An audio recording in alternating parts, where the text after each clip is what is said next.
Okay, let's just churn out another quickie for you.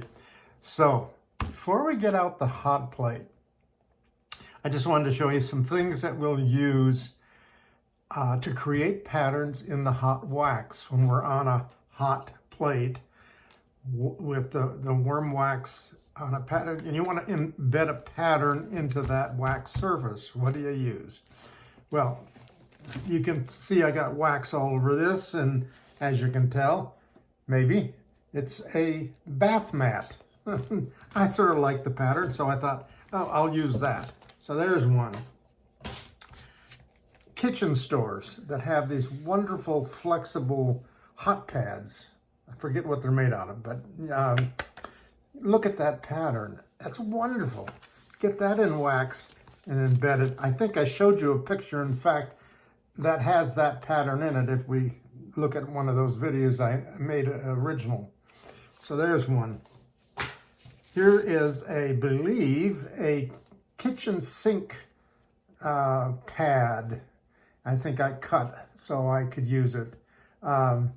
This makes also a wonderful pattern for the background.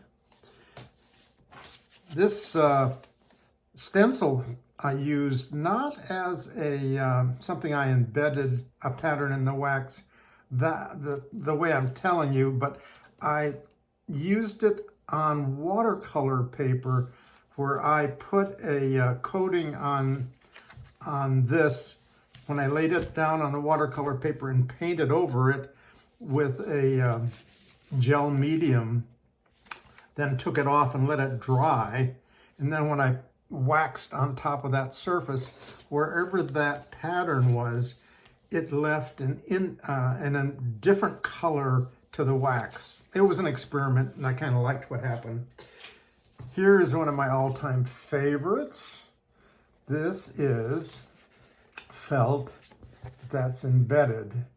And anytime I can find embedded felt, man, I go for it because it makes a wonderful stamp. I get this full of wax, and I'll lay that down on top of a surface that's got my image down, and then I'll lift it up and I'll just leave this wonderful background pattern in the background. Then I work on top of that. And doilies, of course, do a nice job too of using that pattern when you can. So that's a few, but this is the kind of thing, the way my brain works to get patterns in the background. All right, there we go.